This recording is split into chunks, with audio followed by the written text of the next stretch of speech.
नमस्कार, आप देख रहे हैं परभणी टाइम्स न्यूज। सगळे येतील असं करा.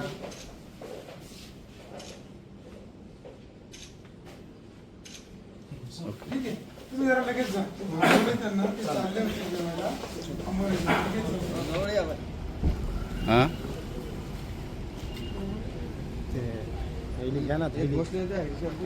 शेतकरी एकजुटीचा शेतकऱ्यांना पीक विमा मिळालाच पाहिजे. पूर्वत योजना झालीच पाहिजे. योजनेत बदल रद्द झालाच पाहिजे. पूर्वत योजना झालीच पाहिजे. अरे कोण म्हणते देत नाही.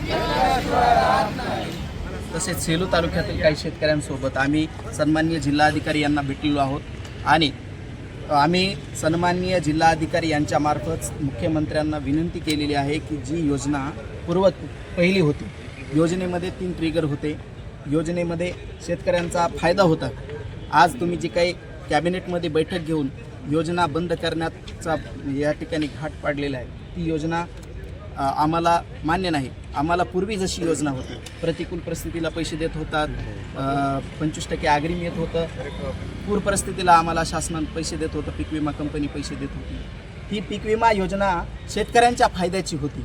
आता जी काही पीक विमा योजना सन्माननीय मुख्यमंत्री महोदयांनी आमच्यावर लादली ती योजना कंपन्यांच्या फायद्याची. पीक विमा कंपनी आणि सरकारचं काही साठलोट आहे का असं आमच्या लक्षात येतं की पीक विमा कंपनीचं आणि सरकारचं साठलोट आहे. कारण पूर्वी योजना होती, राज्य सरकार आणि केंद्र सरकारचं जे काही प्रीमियम होतं, राज्य सरकार आणि केंद्र सरकार 2 प्रकारचे जे काही हप्ते देत होतं आणि शेतकऱ्यांना पैसे भेटत होते. शेतकऱ्यांना जे काही नुकसान झालेलं आहे ते नुकसान शेतकऱ्याचं त्या ठिकाणी भरून निघत होतं.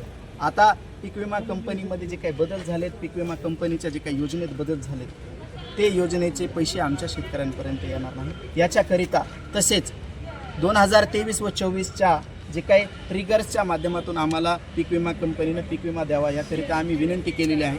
जर पीक विमा कंपनीनं पीक विमा दिला नाही तर येत्या 16 तारखेपासून जिंतूर तहसील कार्यालयापासून परभणीला आम्ही शेतकऱ्यांचं जन आक्रोश यात्रा त्या ठिकाणी काढणार आहोत.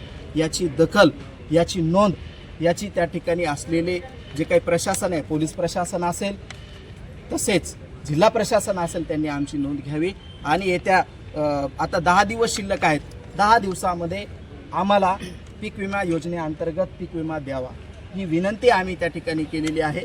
तसेच पीक विम्यात कुठल्याच प्रकारची बदल आम्ही खपून घेणार नाहीत. त्याकरिता आम्ही तीव्र आंदोलन, आक्रोश मोर्चा आम्ही जिल्हा अधिकारी कार्यालयावर काढणार आहोत. 16 तारखेपासून आंदोलन असणार आहे. त्या आंदोलनामध्ये शेतकऱ्यांनी हजारोच्या संख्येने त्या ठिकाणी सहभाग घ्यावा. तसेच शासनाने दखल घ्यावी एवढं बोलून थांबतो.